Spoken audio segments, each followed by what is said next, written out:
এই সময় লাইভে এই মুহূর্তে আমরা রয়েছি বিধানসভায় এবং বিধানসভায় মাত্র কিছুক্ষণ আগেই মুখ্যমন্ত্রীর সঙ্গে সাক্ষাৎ হয়েছে দুই তৃণমূল কংগ্রেস বিধায়ক বা বিরোধী দলের বিধায়ক ঋতব্রত বন্দ্যোপাধ্যায় এবং সন্দীপন সহার দুজনেই আমাদের সঙ্গে রয়েছেন এই সময় লাইভে এক্সক্লুসিভ। কি কথা হলো দেখা হলো জানার চেষ্টা করব। ঋতু, মূলত দেখা সাক্ষাৎ কি আগে থাকতে ঠিক ছিল নাকি সৌজন্য হঠাৎ? দেখুন, আমি এবং সন্দীপন যেদিন থেকে বিধানসভায় প্রোটেম স্পিকার আমাদের শপথ বাক্য পাঠ করার, আমরা সেদিন থেকেই অ্যাসেম্বলির মেম্বার নির্বাচিত হয়েছি, তো অ্যাসেম্বলিটা সিরিয়াসলি করতে হবে। ইনফ্যাক্ট যেদিন সন্দীপনকে এবং আমাকেই প্রোটেম স্পিকার বলেন যে শপথ গ্রহণ যখন চলছিল যে আপনাদের সাথী খন্দকার কি আসবেন, যদি না আসেন তাহলে আমরা স্টপ করব। সন্দীপন এবং আমি বাইরে গিয়ে সাথী খন্দকারের ছেলেকে ফোন করে জানতে পারি যে সাথীদি হাসপাতালে ভর্তি আছেন। আমরা সেটা ভেতরে গিয়ে বলি।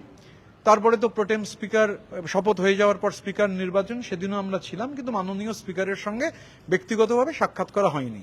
এই যে ঐতিহাসিক বাড়িটি যেটা বেঙ্গল লেজিসলেটিভ কাউন্সিল ছিল, আজকে আমাদের বিধানসভা, স্পিকার এই হাউসের কাস্টোডিয়ান, আমি এবং সন্দীপন আমরা মাননীয় স্পিকারের থেকে সময় চেয়েছিলাম। আমরা মাননীয় স্পিকারের কাছে কৃতজ্ঞ যে উনি আমাদের সময় দেন এবং আমরা স্পিকারের সঙ্গে সৌজন্যমূলক সাক্ষাৎ করি। সেখানে তখন মাননীয় মুখ্যমন্ত্রী তিনিও ছিলেন, বিজেপির আরও বরিষ্ঠ নেতৃত্ব ছিলেন।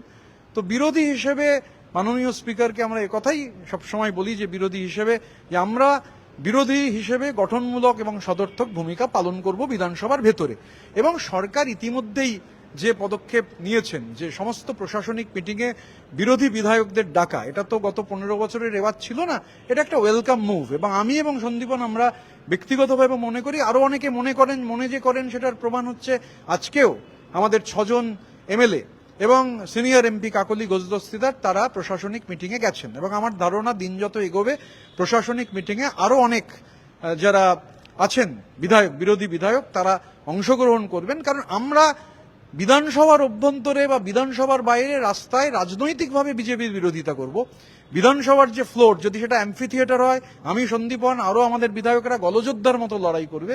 কিন্তু গঠনমূলক বিরোধিতার যখন প্রশ্ন আসছে বা একটা সরকারকে বয়কট করে বিরোধী সরকার এই পদক্ষেপ নিয়েছেন, আমরা সাধুবাদ জানাই। কারণ 15 বছরের ধারাবাহিকতা থাকলে সরকার তো বিরোধীদের না ডাকতেই পারতেন, কিন্তু এটা সরকার ডাকছেন এবং এটা নিয়ে সন্দীপন একদম ইতিবাচক।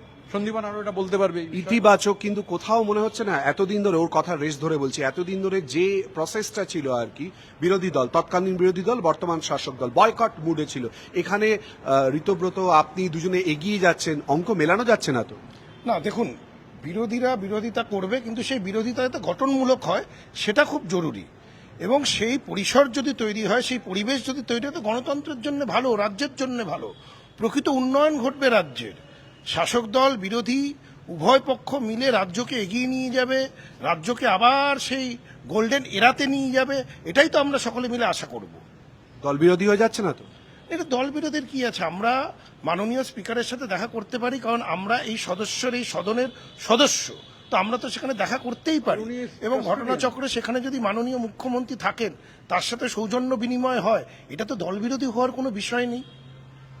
দিল্লিতে দেখা হলো সৌজন্য, আবার এখানে দেখা হলো সৌজন্য, ডবল ডবল সৌজন্যে দল ক্ষুব্ধ হয়ে যাবে না তো? দেখুন, মুখ্যমন্ত্রী একটা চেয়ার, তো চেয়ারকে অসম্মান। দিল্লিতে আমি বঙ্গভবনে গেছিলাম, ওই ভিডিও সবাই দেখেছে, 40 সেকেন্ডের একটা সাক্ষাৎকার, উনি আমাকে ডেকে কথা বলেছেন, তা আমি কি মুখ ঘুরিয়ে চলে যাব? এ রাজনীতি করতে পারবো না। আর আজকে আমি আর সন্দীপন আমরাই তো টাইম চেয়েছিলাম স্পিকারের, আমরা স্পিকারকে মিট করা মনে করেছি জরুরি। আমরা বিরোধী দলের বিধায়ক, স্পিকার হচ্ছে কাস্টোডিয়ান অফ দি হাউস। এবং এই বিধানসভায় যারা সব বরিষ্ঠ স্পিকার ছিলেন, এই বিধানসভার তো একটা অন্যরকম গরিমা রয়েছে। স্বাধীনতার আগে থেকে এটা বেঙ্গল লেজিসলেটিভ কাউন্সিল ছিল। সেই 1931-এ এই বিল্ডিং এর পত্তন হয়, স্ট্যানলি জ্যাকসন বাংলার গভর্নর ছিলেন তখন। তো এই বিধানসভার যে গরিমা, স্পিকার হচ্ছেন কাস্টোডিয়ান অফ দি হাউস, দুজন নির্বাচিত বিধায়ক, তারা স্পিকারের সময় চেয়েছেন। এতে দলের তো রেগে যাওয়ার কোনো কারণ আছে বলে আমার মনে হয় না। আর মাননীয় মুখ্যমন্ত্রী ছিলেন, সেখানে দাঁড়িয়ে কি আমরা মুখ্যমন্ত্রী থেকে মুখ ঘুরিয়ে চলে যাব? মুখ্যমন্ত্রী আমাদের সঙ্গে কথা বলছেন। এই রাজনীতি আমি, সন্দীপন সহ আরো অনেকেই করতে পারবেন। আজকে তো দেখেছেন যে প্রশাসনিক মিটিংয়ে আমাদের বিধায়করা গেছেন, সিনিয়র এমপি কাকলি ঘোষদস্তিদার গেছেন। এটাই তো স্বাভাবিক যে প্রশাসনিক যে মিটিংগুলো হয় সেটা তো কোনো দলীয় অনুষ্ঠান নয়, তো সেটা সরকারি অনুষ্ঠান। সেখানে বিধায়করা যাবেন, তাদের এলাকার জন্য দাবি তুলে ধরবেন এবং সেই দাবিগুলো আদায় করে আনবেন, কারণ তাদেরকে সেই কনস্টিটুয়েন্সির মানুষরা নির্বাচিত করেছে, তাদের দায়বদ্ধতা রয়েছে তার কনস্টিটুয়েন্সির প্রতি, সেইখানকার মানুষদের প্রতি, সেই কাজগুলো তো করতে হবে। মুখ্যমন্ত্রীর সঙ্গে বিশেষ কোনো কথা হল? না, মুখ্যমন্ত্রীর সঙ্গে কথা একই। মুখ্যমন্ত্রী খুব স্টেডি একটা কথায়, যে বিরোধীরা তারা প্রশাসনিক মিটিংয়ে অংশগ্রহণ করুক, তাদের যা কথা আছে তা বলুক, বিরোধী সরকার সবাই মিলে, এবং পার্লামেন্টারি ডেমোক্রেসিতে house belongs to the opposition. আমরা মুখ্যমন্ত্রী তো প্রথম দিনই বলেছেন যে 50% সময় অপোজিশন পাবে, এটা খুব ওয়েলকাম মুভ। তো উনি একই কথা বারবার বলছেন যে বিরোধীরা নিশ্চিতভাবে, আমরা তো বলেছি, আমরা তো আবার বলছি যে বিরোধিতা করার, তীব্র বিরোধিতা করব, যা বিরোধিতা করার হাউসের ভেতরে করব, প্রয়োজনে আম্বেদকর মূর্তির সামনে যেমন করেছি, নেমে এখানে বিধানসভায় করব, রাস্তাতে করব, কিন্তু গঠনমূলক ভূমিকাও পালন করব রাজ্যের স্বার্থে। ধন্যবাদ, দুজনকেই ধন্যবাদ আমাদের সঙ্গে এই পুরো বিষয় তাদের যে বক্তব্য তা এক্সপ্রেস করার জন্য, এবং তারই সঙ্গে কিন্তু বার্তার কথা বলে দিচ্ছেন ঋতব্রত বন্দ্যোপাধ্যায় এবং সন্দীপন সাহা। তারা বলছেন গঠনমূলক রাজনীতির কথা, বিরোধী রাজনীতির কথা, কিন্তু তারই সঙ্গে আমরা যে প্রশ্ন একেবারে স্পেসিফিক্যালি সরাসরি তুলে দিয়েছিলাম, এটা কি সহজ অধ্যায়, এটাই কি এতদিন ধরে এই পদ্ধতি বা প্রথা ছিল, সেখানে তাদের বক্তব্য যে না, তারা গঠনমূলক বিরোধী রাজনীতি করার জন্য এবং কনস্টিটিউয়েন্সি ওয়াইজ কাজ করার জন্য এ কথা বলছেন।